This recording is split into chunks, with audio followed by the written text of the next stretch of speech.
Je pense que peu d'entre vous n'ont pas entendu parler de El Chapo. Cet homme est le plus grand et le plus dangereux trafiquant de drogue de l'histoire, oui, encore plus grand que Escobar. Nous allons raconter son histoire en détail, avec tous ses rebondissements captivants, et je pense que cela se voit dans la longueur de la vidéo. Imaginez que El Chapo ne s'est pas échappé de prison une seule fois, mais bien 2 fois. Aujourd'hui, nous allons passer en revue absolument tout. Croyez-moi, cette histoire est vraiment de haute volée, très captivante. Alors, préparez-vous quelque chose à grignoter et profitez-en.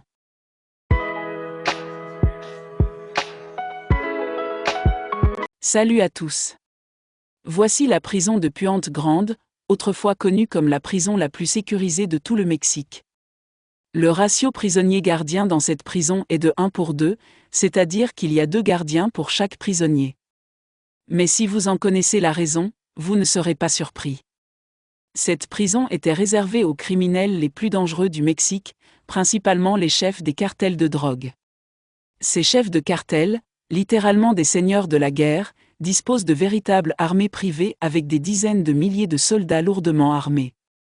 Il est donc normal de s'attendre à ce qu'ils puissent attaquer la prison à tout moment.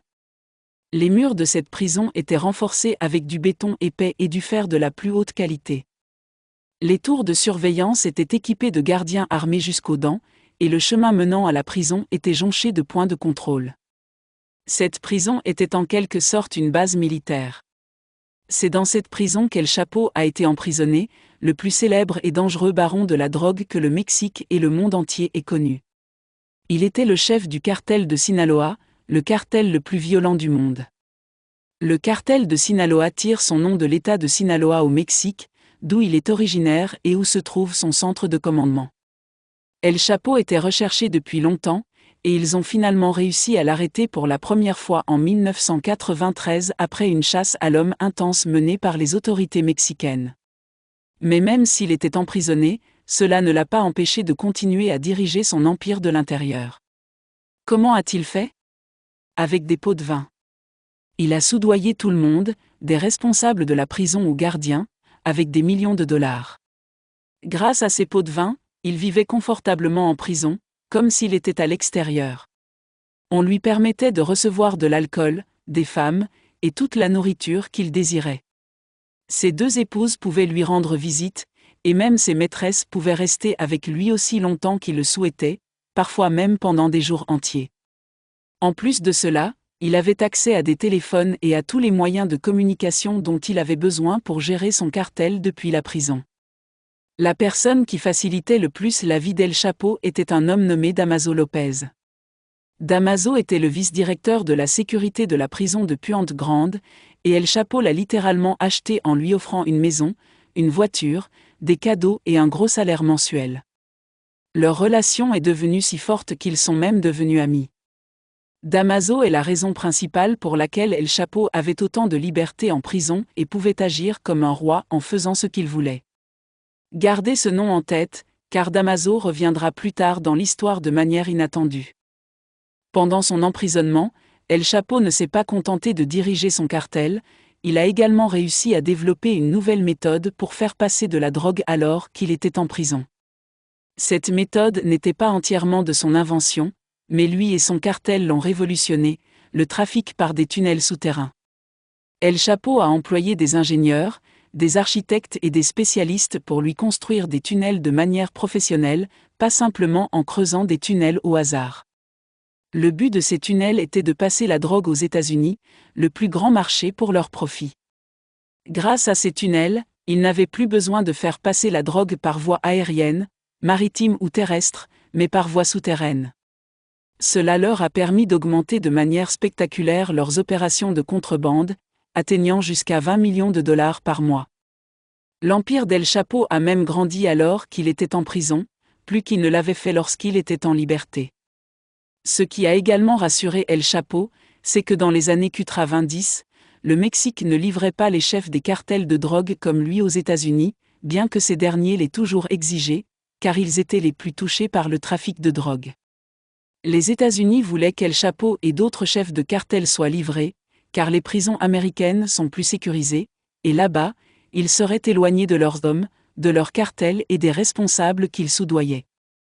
Ils ne pourraient donc plus contrôler leur cartel de là-bas. Cependant, les autorités mexicaines étaient contre cette idée, pensant qu'elles pouvaient gérer leurs criminels. Mais en 2001, la Cour suprême du Mexique a proposé une nouvelle loi permettant de livrer certains criminels mexicains aux États-Unis. À ce moment-là, El Chapo était à l'aise en prison car il pouvait faire tout ce qu'il voulait de l'intérieur. Bien sûr, il aurait préféré être libre, mais la situation n'était pas si mauvaise pour lui. Cependant, lorsqu'il a appris que la Cour suprême pourrait permettre l'extradition de certains criminels aux États-Unis, il a commencé à se sentir menacé. Il a alors décidé qu'il devait s'échapper de prison et a rapidement mis en place un plan d'évasion. El Chapo savait qu'il devait impliquer le moins de personnes possible dans son plan. Il a donc donné un gros pot de vin à son ami Damaso Lopez, le vice-directeur de la sécurité de la prison, et lui a dit qu'il avait besoin de s'évader. Damaso a accepté et a promis de l'aider. Imaginez, le vice-directeur de la sécurité de la prison la plus sécurisée du Mexique était corrompu. Peu importe la force et la sécurité de la prison de l'extérieur si la corruption règne à l'intérieur. El Chapo et Damaso ont convenu de réduire le nombre de gardiens le 19 janvier 2001, le jour où El Chapo prévoyait de s'évader. Damaso ne réduirait pas le nombre de gardiens dans toute la prison, mais seulement dans la section où se trouvait El Chapo. El Chapo a également soudoyé un travailleur de la prison nommé Quito. Quito était responsable de la lessive et avait pour tâche de prendre un chariot de linge, de collecter les vêtements sales des prisonniers, puis de l'emmener à l'extérieur de la prison pour les mettre dans une camionnette qui les transportait à la blanchisserie. Quito était le choix idéal car il n'attirait pas l'attention, faisant son travail quotidiennement sans que les gardiens ne le remarquent. Le jour prévu, le 19 janvier 2001, Quito a ouvert la cellule d'El Chapo et l'a aidé à entrer dans le chariot de linge sale, le couvrant de vêtements. Il a ensuite poussé le chariot jusqu'à l'extérieur, car le nombre de gardiens dans cette section était réduit. À un moment donné, Quito a atteint une porte gardée. Il a laissé le chariot pour demander aux gardiens d'ouvrir la porte, mais le chariot a commencé à reculer en raison de son poids. Quito craignait que le chariot ne se renverse et ne dévoile El Chapo. Heureusement, un collègue de Quito a remarqué et a couru pour attraper le chariot avant qu'il ne heurte un mur. Quito a ensuite continué jusqu'au parking de la prison, où une voiture les attendait. El Chapo est monté dans le coffre de la voiture et ils ont quitté la prison. Le conducteur de la voiture était également un gardien de prison soudoyé par El Chapo. Ils ont donc passé les portes extérieures sans être arrêtés ni fouillés, s'évadant ainsi de la prison. Bien que l'évasion ait été rapidement découverte, la chasse à l'homme a pris beaucoup de retard car presque la moitié de la police locale était dans la poche d'El Chapo, donc ils n'ont pas agi immédiatement. Cela lui a donné l'occasion de s'éloigner considérablement de la prison. Mais lorsque la nouvelle de l'évasion est parvenue aux forces fédérales, qui sont beaucoup plus difficiles à corrompre qu'à la police locale, une véritable traque a commencé. Les hommes d'El Chapo l'attendaient non loin de la prison. Dès qu'ils l'ont rejoint, ils ont changé de voiture, passant à un véhicule blindé, puis l'ont conduit à un endroit où un hélicoptère l'attendait. Il a pris l'hélicoptère jusqu'à un autre lieu où une nouvelle voiture blindée l'attendait. Ils ont ainsi changé de véhicule 4 fois, par voie terrestre et aérienne, rendant presque impossible leur traçage. La dernière voiture a conduit El Chapo à Mexico, la capitale du Mexique. En roulant, il a jeté un coup d'œil à l'arrière par la fenêtre et a vu des voitures et des motos de la police s'approcher pour les encercler. Il a alors commencé à paniquer, se demandant comment ils avaient pu le localiser malgré toutes ces précautions. Il a demandé au conducteur, nerveusement, comment la police les avait trouvés. Le conducteur l'a rassuré en disant « Ne t'inquiète pas, patron.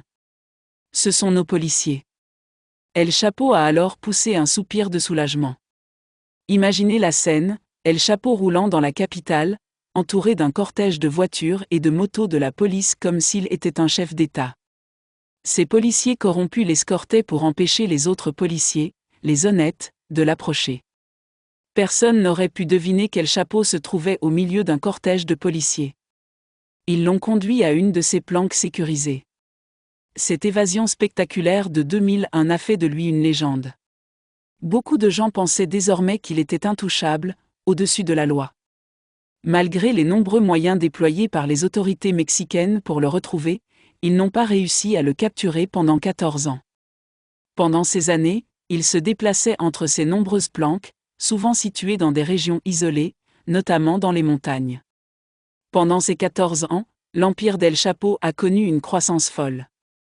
Il faisait passer de la cocaïne aux États-Unis pour des milliards de dollars par an, son cartel s'est agrandi, et son contrôle sur les régions du Mexique s'est renforcé. Le cartel de Sinaloa est devenu le plus grand cartel de drogue au monde, surpassant même le cartel de Medellín d'Escobar. Mais cette expansion ne pouvait se faire sans violence. Les violences étaient particulièrement intenses dans les villes du nord du Mexique, proches de la frontière américaine, qui étaient des points stratégiques pour le trafic de drogue. Ces villes sont devenues des zones de guerre, subissant une destruction et des pertes humaines sans précédent dans l'histoire des cartels mexicains. El Chapo a écrasé les autres cartels un par un, prenant le contrôle de presque toutes les régions du Nord, devenant ainsi le principal et presque unique maître du trafic de drogue du Mexique vers les États-Unis. Les autorités mexicaines et américaines voulaient à tout prix l'arrêter, mobilisant leurs ressources les plus puissantes et les plus modernes. En 2014, 14 ans après son évasion, les services de renseignement mexicains, avec l'aide des Américains, ont décidé de changer de stratégie.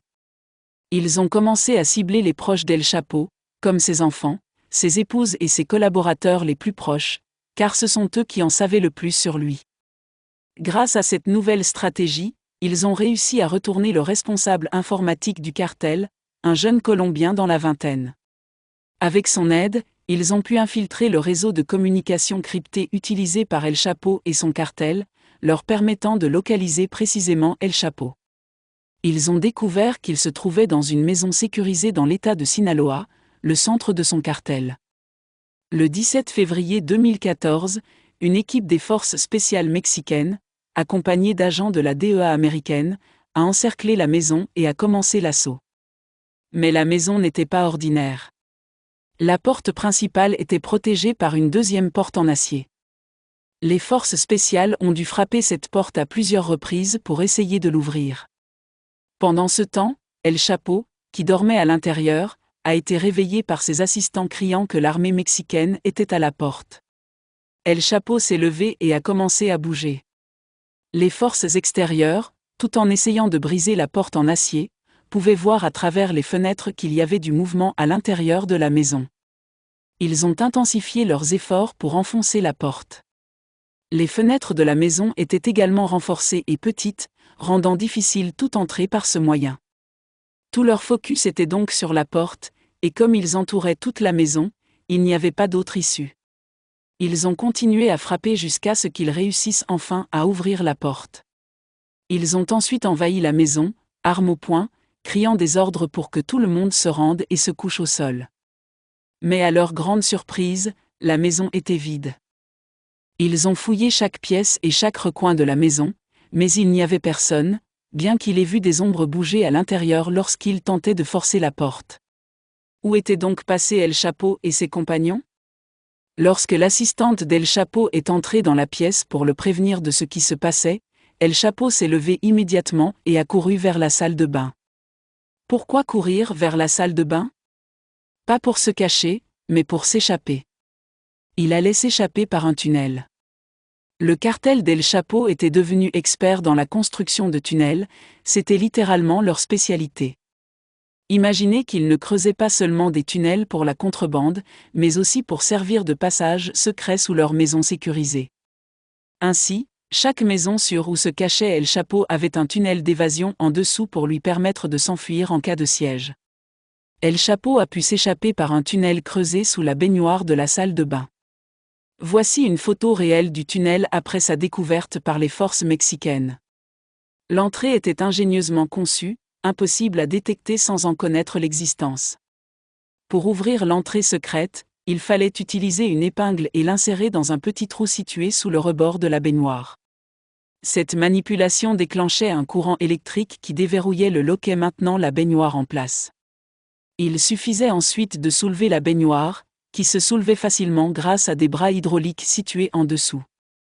Lorsque El Chapo est entré dans le tunnel, il a refermé la baignoire derrière lui, ce qui explique pourquoi les forces d'assaut ont mis du temps à trouver l'entrée secrète. El Chapo, sa femme, son assistante et même son cuisinier ont tout réussi à s'échapper par le tunnel. Quand les forces spéciales ont enfin découvert le tunnel, El Chapo et ses compagnons avaient déjà disparu. Après cette évasion, El Chapo a décidé de se rendre dans un endroit ordinaire, un lieu où personne ne s'attendrait à le trouver. Au lieu d'aller dans l'une de ces maisons sûres ou isolées au milieu des montagnes, il s'est rendu dans une ville balnéaire, Mazatlan, une destination touristique. Cependant, il ignorait que ses communications étaient piratées. Il pensait que les forces mexicaines avaient trouvé cette maison par hasard et ne savaient pas qu'elles pouvaient le suivre où qu'il aille. 5 jours seulement après son évasion, le 22 février 2014, les forces mexicaines, accompagnées d'agents américains, ont localisé El Chapo dans un hôtel appelé Miramar dans la ville côtière. Là, ils ont facilement pu l'encercler et l'arrêter dans sa chambre d'hôtel. Voici une photo réelle de lui au moment de son arrestation. Il n'avait aucune protection ni garde du corps, car il ne s'attendait pas à ce qu'il le trouve si facilement. Il ne savait pas que son téléphone et ses communications étaient piratées. J'espère que vous appréciez la vidéo. Les vidéos longues demandent beaucoup d'efforts, alors n'oubliez pas de laisser un like si vous l'avez aimé. Si vous êtes nouveau sur la chaîne, abonnez-vous et activez la cloche de notification. D'accord, continuons. Après l'arrestation d'El Chapo pour la 2e fois, cette fois, ils ne l'ont pas emmené à la prison de Puente Grande comme la première fois. Cette fois, ils l'ont conduit à la prison d'Altiplano, considérée comme la prison la plus sécurisée de tout le Mexique. Vous vous demandez peut-être pourquoi ils ne l'ont pas envoyé là-bas la première fois. La raison est qu'en 1993, lorsque El Chapo a été arrêté pour la première fois, la prison d'Altiplano venait juste d'ouvrir et n'était pas aussi sécurisée qu'elle l'était en 2014. Cette fois, sa destination était la prison d'Altiplano, une véritable forteresse avec de nombreux gardes, armes et équipements. Le mur extérieur est entouré de plusieurs tours de guet, chacune avec 3 ou 4 gardes armés de lourdes armes. Les murs de la prison, bien qu'ils soient constitués de grillages, sont construits en plusieurs couches. Derrière chaque grillage, il y a un autre grillage, et parfois même un 3e. Les bases de ces grillages sont renforcées par du béton épais de plus d'1 mètre de largeur, et il y a même des douves creusées devant certains d'entre eux pour prévenir toute attaque extérieure. En effet, les criminels détenus ici ont leur propre armée privée, donc ils doivent être prêts à toute éventualité. Il y a même des véhicules blindés dans cette prison, et la zone est une zone d'exclusion aérienne. Certaines sources affirment qu'ils disposent d'armes anti-aériennes pour prévenir des attaques par les airs. C'est de la folie. De plus, les téléphones portables et les communications ne fonctionnent pas à l'intérieur de la prison, toutes les communications sont terrestres. Et surtout, les responsables et les gardes de cette prison sont soigneusement sélectionnés, il est donc difficile de les corrompre. Bien que cette prison abritait les criminels et les chefs de gang les plus notoires du Mexique, aucun d'entre eux n'avait réussi à s'échapper. Jusqu'à l'arrivée d'El Chapo. Dès son entrée en prison, il a commencé à élaborer un plan d'évasion, car il craignait que les autorités mexicaines ne l'extradent vers les États-Unis à tout moment, ce qui mettrait fin à tout. Puisque les téléphones et les communications ne fonctionnaient pas à l'intérieur de la prison, la seule façon pour El Chapo de communiquer avec l'extérieur était à travers les personnes autorisées à lui rendre visite en prison.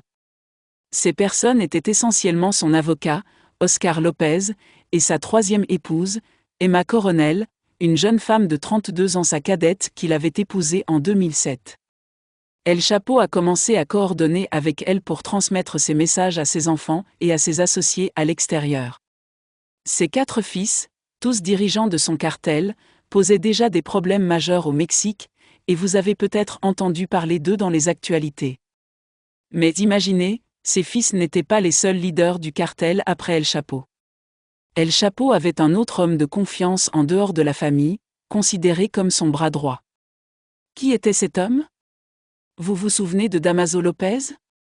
Oui, nous avons parlé de lui, et je vous ai dit de garder son nom en tête car il allait revenir d'une manière inattendue.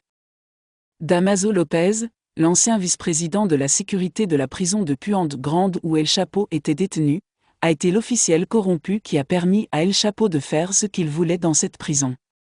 Après l'évasion d'El Chapo en 2001, tout le blâme est retombé sur Damaso, le considérant responsable. Il a été licencié et ne pouvait plus trouver de travail nulle part.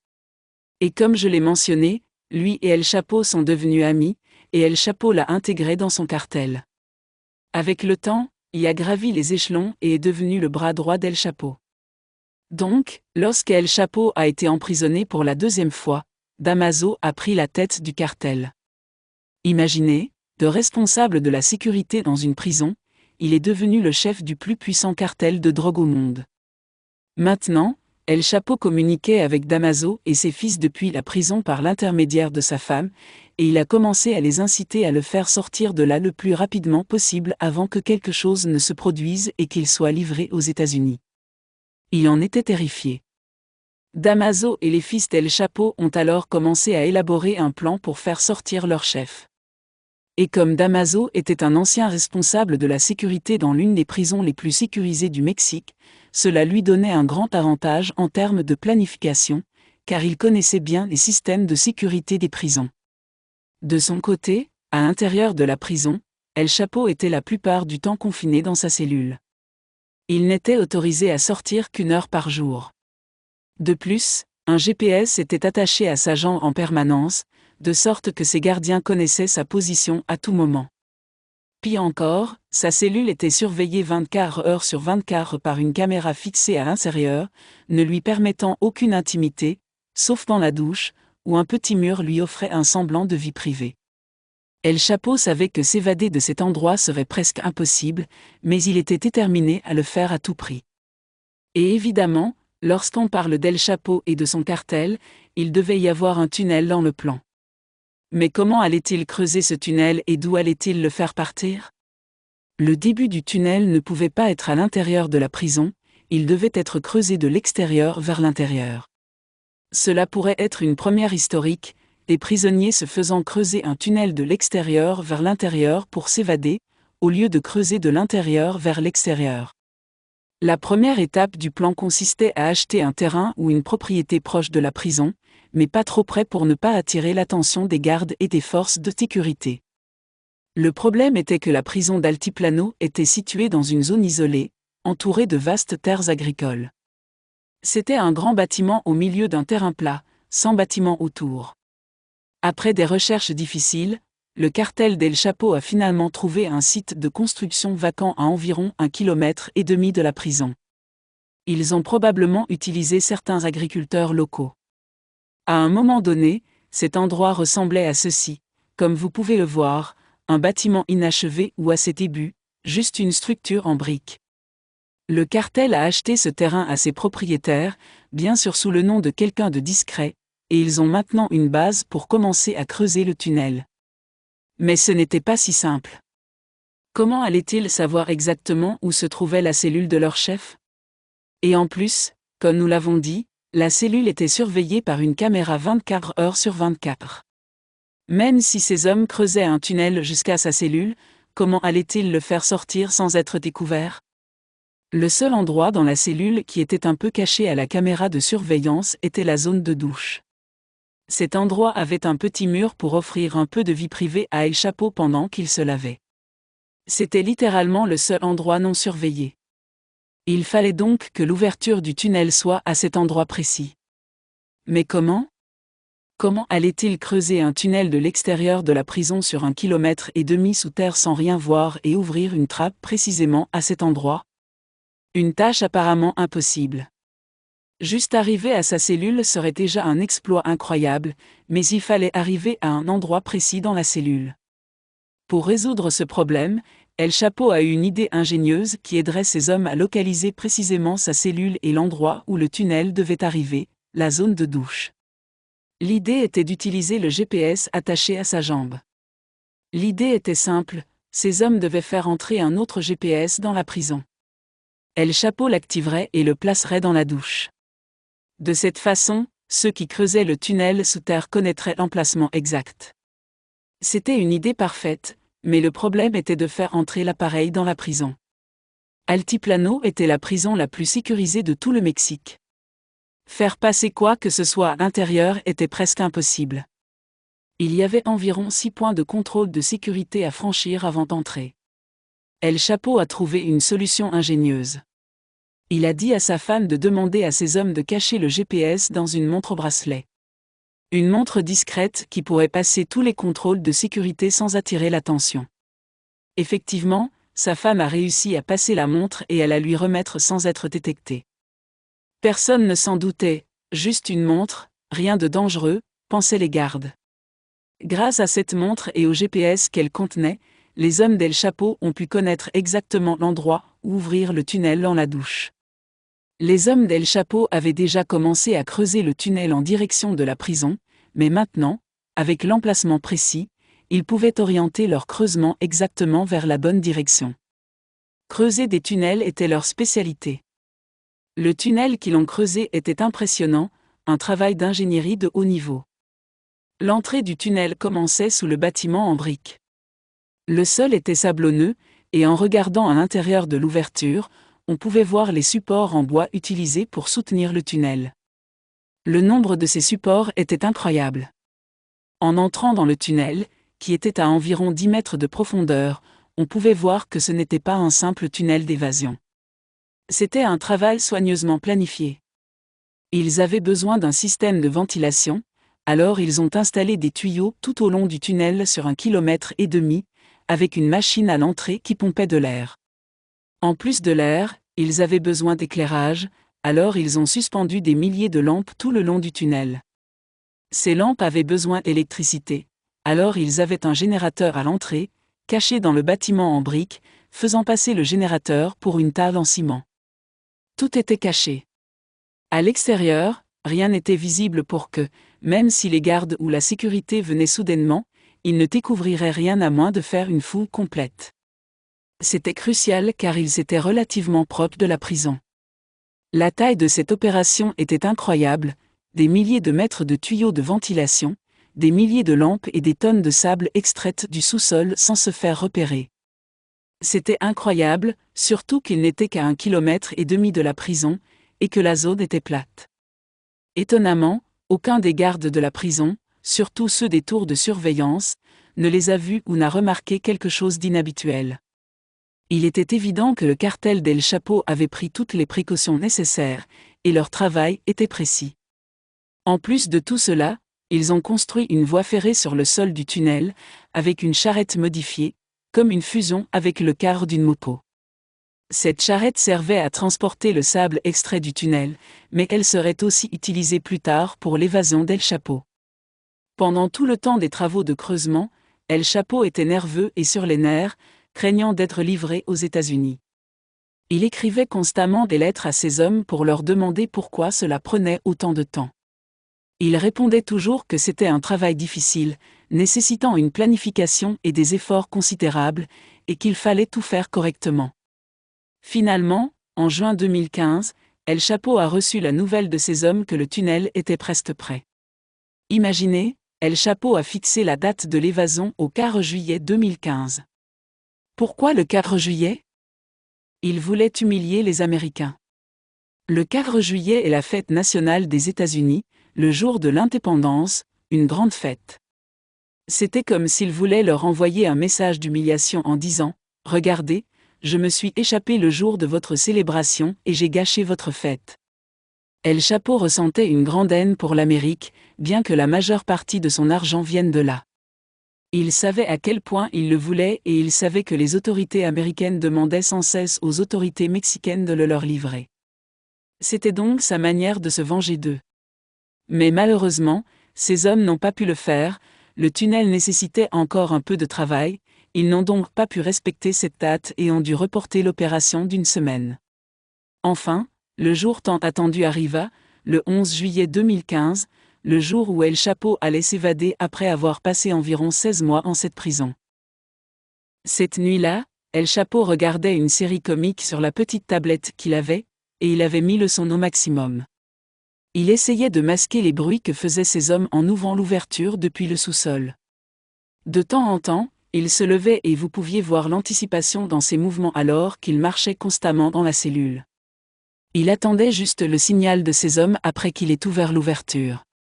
À 20h10, El Chapo s'est assis sur le bord du lit et a commencé à mettre ses chaussures. Ensuite, il s'est levé et s'est dirigé vers la douche, le seul endroit caché de la caméra dans toute la cellule. Et à partir de ce moment, El Chapo a disparu de sa cellule. El Chapo est entré dans l'ouverture que ses hommes avaient faite et est descendu l'échelle. En bas, dans le tunnel, il a rencontré le frère de sa femme. Ce dernier lui a fait signe de monter sur le chariot et lui a demandé de le conduire à toute vitesse le long du tunnel jusqu'à l'autre bout.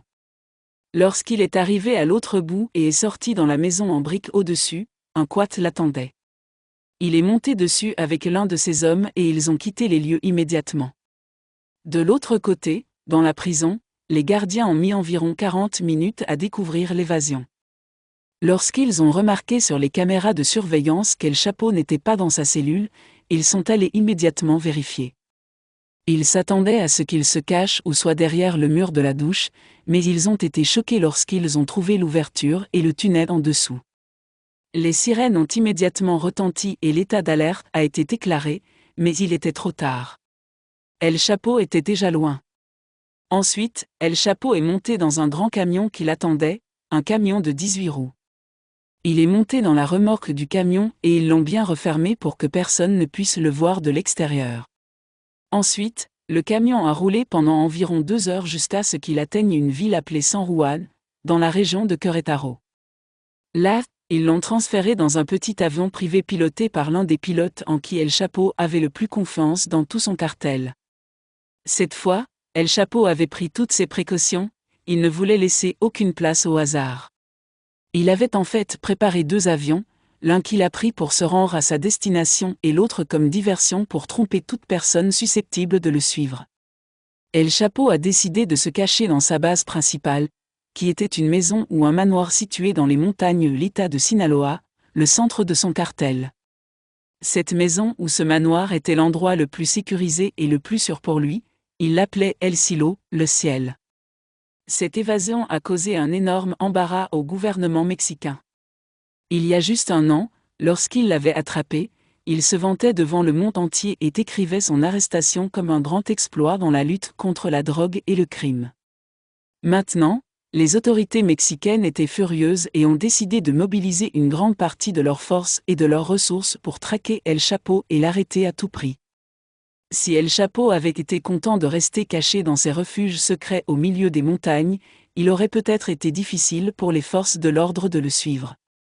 Mais El Chapo ne voulait pas rester caché, il se déplaçait entre les villes, allait dans les centres et les quartiers généraux de son cartel, rencontrait ses hommes, donnait des ordres et les guidait. Cela était important pour maintenir son pouvoir et son contrôle dans le monde des cartels et des trafiquants de drogue. Le chef doit avoir une présence et une autorité pour conserver sa position. S'il restait caché dans les montagnes, il perdrait son autorité. El Chapo se déplaçait donc et cela rendait sa traque très possible, d'autant plus que les autorités mexicaines bénéficiaient de l'appui des Américains. Il y avait une coopération sans limite sur le dossier El Chapo. Les forces mexicaines avaient accès à la technologie américaine avancée de surveillance et de suivi. Ils disposaient d'équipements sophistiqués et de satellites surveillant depuis l'espace. L'équipe de renseignement mexicaine, avec l'aide des Américains, a pu localiser une maison dans la ville de Los Mochis, une ville située au nord de l'État de Sinaloa. Ils ont remarqué une activité de membres du cartel d'El Chapo autour de cette maison. Ils ont commencé à écouter leurs conversations et ont remarqué qu'il utilisait le surnom ou le nom de grand-mère pour une personne, par exemple, la grand-mère arrive, préparez-vous pour la grand-mère arrive demain, des choses comme ça. Il était clair qu'il parlait d'une personne importante, et les services de renseignement soupçonnaient que c'était El Chapo lui-même. Effectivement, le lendemain, un convoi de 3 voitures est arrivé. Il était clair que ce convoi était pour une personne importante, toutes les voitures étaient teintées, impossible de voir à l'intérieur. Dès que les voitures sont arrivées, elles sont entrées dans le garage de la maison, donc les agents surveillant l'endroit n'ont pas pu voir de qui il s'agissait. Ils ont continué à écouter les conversations et à surveiller la maison pendant un certain temps. Pendant cette période, ils sont devenus presque certains qu'El Chapo était là, qu'il était la personne qu'il appelait « la grand-mère ». Comment les services de renseignement en étaient-ils sûrs? Parce qu'ils ont entendu sa voix, ou une voix qu'ils pensaient être la sienne, provenant des conversations qu'il écoutait. En plus de cela, ils ont vu que les précautions et la protection autour de la maison étaient telles qu'elles ne pouvaient être faites que pour quelqu'un d'aussi important qu'El Chapo. Donc, le matin du 8 janvier 2016, soit seulement 6 mois après l'évasion d'El Chapo, les forces mexicaines ont décidé de prendre d'assaut cette maison. Une grande équipe de forces spéciales a encerclé l'endroit, avec le soutien d'agents de la DEA américaine. Ils ont fait irruption dans la maison et un violent affrontement armé a éclaté entre eux et les hommes d'El Chapo.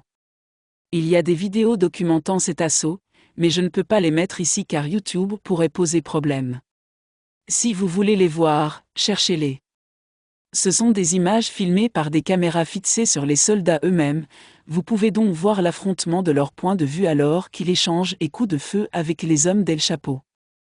C'était un affrontement violent, mais toutes les victimes étaient du côté du cartel.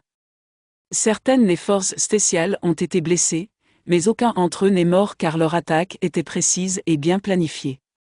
Après cet affrontement violent, qu'est-il arrivé? El Chapo est-il mort? A-t-il été capturé?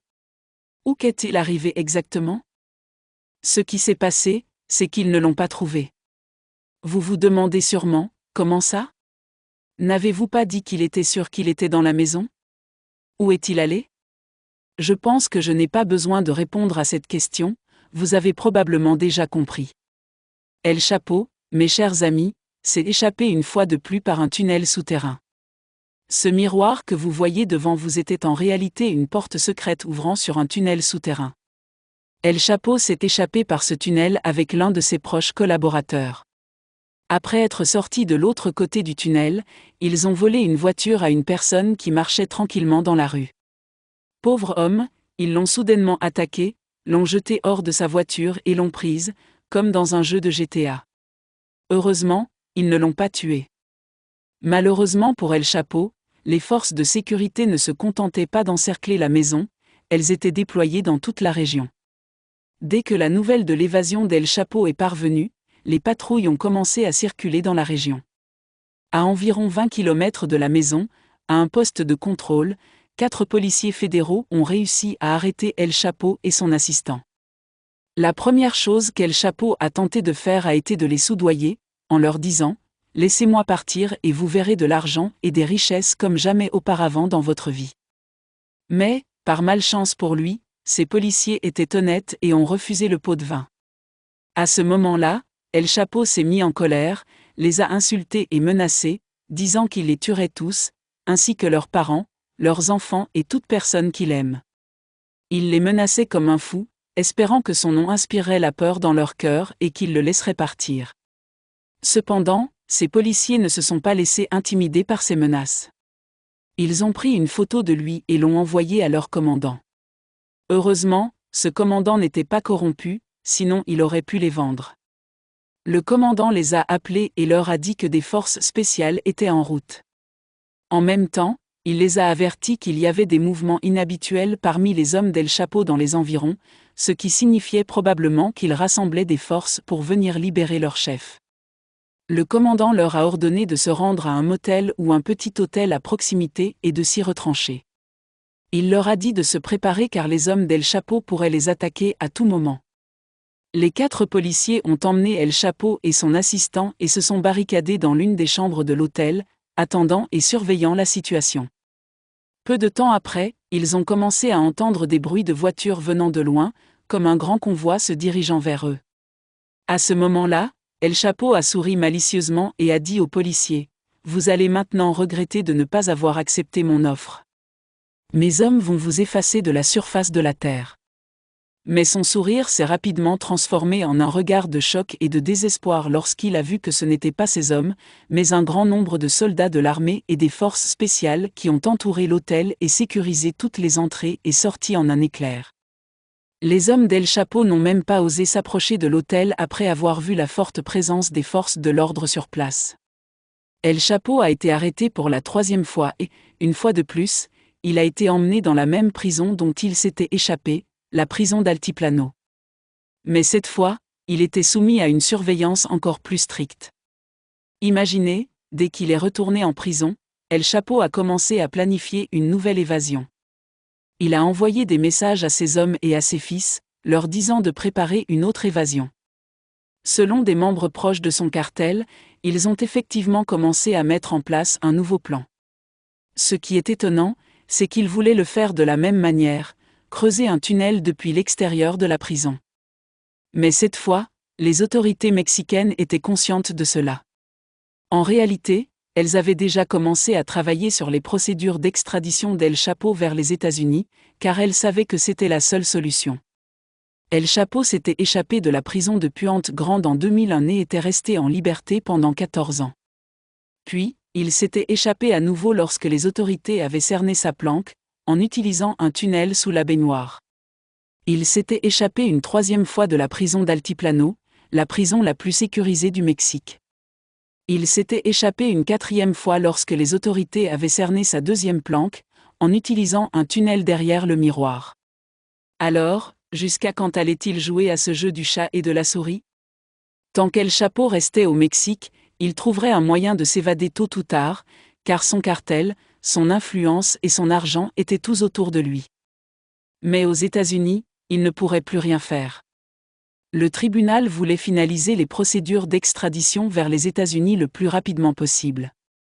Imaginez, le juge chargé de l'affaire d'extradition a été assassiné. Ce juge s'appelait Vicente Bermúdez Zaccaria, et il a été assassiné en octobre 2016, ce qui a retardé l'extradition d'El Chapo d'une année entière. Mais enfin, un jour de janvier 2017, El Chapo a été surpris de voir des gardiens et des soldats entrer dans sa cellule. Ils l'ont menotté et l'ont emmené dehors, où un hélicoptère l'attendait. Ensuite, ils l'ont mis dans un avion privé et il était toujours perplexe, ne comprenant pas ce qui se passait. Pendant ce vol, il semble qu'il lui ait coupé les cheveux et la moustache. L'avion a atterri à l'aéroport de New York et, alors qu'El Chapo descendait de l'avion, il était toujours confus, regardant autour de lui et demandant aux agents de la DEA qui l'escortaient « Où suis-je » Ils lui ont répondu « Tu es à New York ». À ce moment-là, vous pouviez voir le visage du plus puissant chef de cartel de l'histoire, les larmes aux yeux, une scène mémorable. Par la suite, El Chapo a été jugé aux États-Unis. Le procès a duré longtemps, avec de nombreux témoins et beaucoup de détails. En fin de compte, en 2019, il a été condamné à la prison à perpétuité plus 30 ans. Actuellement, El Chapo est détenu dans une prison appelée ADX ou Florence Supermax, située dans l'État du Colorado, aux États-Unis.